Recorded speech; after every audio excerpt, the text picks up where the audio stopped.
ఓం నమో వెంకటేశాయ. మా భవిత ఛానల్కి స్వాగతం. ఈ వీడియోలో నేను మామూలుగా ఇంట్లో పాడుకునే కీర్తనలో రాముడి వారికి సంబంధించిన రామచంద్రాయ జనక పాట పాడుతున్నాను. రామచంద్రాయ జనక రాజజా మనోహరాయ మామకాభీష్టదాయ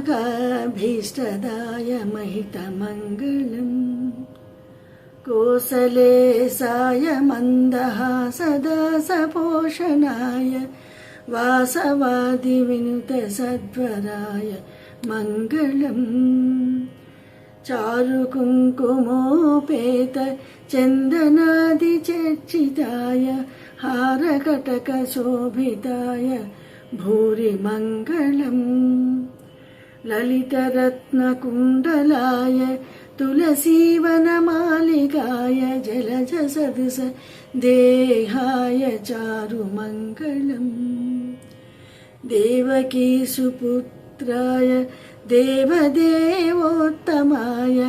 భావజా గురువరాయ భవ్యమంగళం పుండరీకాక్షాయ పూర్ణచంద్రవదనాయ అండజావాహనాయ అతులమంగళం విమలరూపాయ వివిధ వేదాంతవేద్యాయ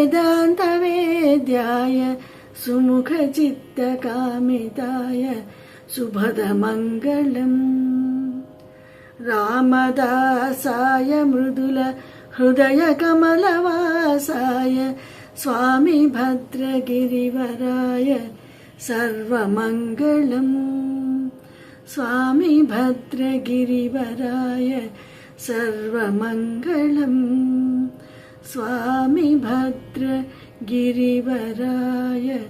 సర్వమంగళం.